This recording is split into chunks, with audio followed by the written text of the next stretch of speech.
بسم اللہ الرحمن الرحیم۔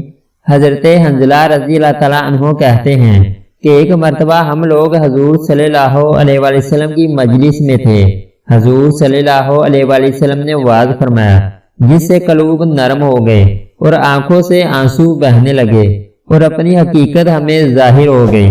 حضور صلی اللہ علیہ وآلہ وسلم کی مجلس سے اٹھ کر میں گھر آیا، بیوی بچے پاس آ گئے اور کچھ دنیا کا ذکر تذکرہ شروع ہو گیا اور بچوں کے ساتھ ہنسنا بولنا، بیوی کے ساتھ مذاق شروع ہو گیا اور وہ حالت جاتی رہی جو حضور صلی اللہ علیہ وآلہ وسلم کی مجلس میں تھی۔ دفعتاً خیال آیا کہ میں پہلے کس حال میں تھا اور اب کیا ہو گیا۔ میں نے اپنے دل میں کہا کہ تو منافق ہو گیا کہ ظاہر میں حضور اقدس صلی اللہ علیہ وآلہ وسلم کے سامنے تو وہ حال تھا اور اب گھر میں آ کر یہ حالت ہو گئی۔ میں نے اس پر افسوس اور رنج کرتا ہوا اور یہ کہتا ہوا گھر سے نکلا کہ حنظلہ تو منافق ہو گیا۔ سامنے سے حضرت ابوبکر صدیق رضی اللہ تعالیٰ عنہ تشریف لا رہے تھے۔ میں نے ان سے عرض کیا کہ حنظلہ تو منافق ہو گیا۔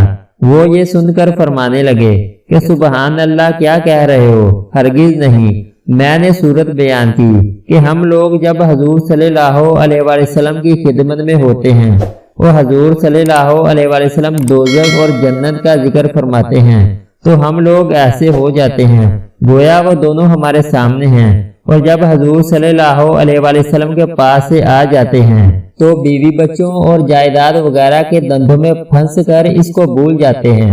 حضرت ابوبکر صدیق رضی اللہ تعالیٰ عنہ نے فرمایا کہ یہ بات تو ہم کو بھی پیش آتی ہے، اس لیے دونوں حضور صلی اللہ علیہ وآلہ وسلم کی خدمت میں حاضر ہوئے اور جا کر حنظلہ رضی اللہ تعالیٰ عنہ نے عرض کیا کہ یا رسول اللہ صلی اللہ علیہ وآلہ وسلم، میں تو منافق ہو گیا۔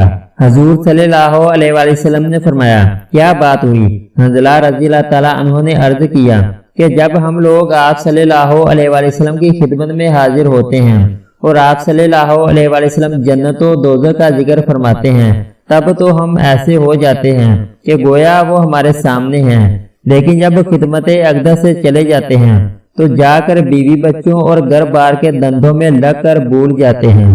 حضور صلی اللہ علیہ وآلہ وسلم نے ارشاد فرمایا کہ اس ذات کی قسم جس کے قبضہ میں میری جان ہے، اگر تمہارا ہر وقت وہی حال رہے جیسا میرے سامنے ہوتا ہے تو فرشتے تم سے بستروں پر اور راستوں میں مسافہ کرنے لگے۔ یعنی آدمی کے ساتھ انسانی ضرورتیں بھی لگی ہوئی ہیں جن کو پورا کرنا بھی ضروری ہے۔ کھانا پینا، بیوی بچے اور ان کی خیر خبر لینا، یہ بھی ضروری چیزیں ہیں۔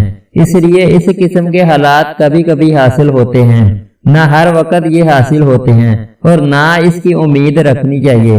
یہ فرشتوں کی شان ہے کہ ان کو کوئی دوسرا دندہ ہی نہیں، نہ بیوی بچے، نہ فکر معاش اور نہ دنیاوی کسی، اور انسان کے ساتھ کیونکہ بشری ضروریات لگی ہوئی ہیں اس لیے وہ ہر وقت ایک سی حالت پر نہیں رہ سکتا۔ لیکن غور کی بات یہ ہے کہ صحابہ کرام رضی اللہ تعالیٰ عنہ کو اپنے دین کی کتنی فکر تھی کہ ذرا سی بات سے کہ حضور صلی اللہ علیہ وآلہ وسلم کے سامنے جو حالت ہماری ہوتی ہے وہ بعد میں نہیں رہتی، اس سے اپنے منافق ہونے کا ان کو فکر ہو گیا۔ عشق است و ہزار بدگمانی، عشق جس سے ہوتا ہے اس کے متعلق ہزار طرح کی بدگمانی اور فکر ہو جاتا ہے۔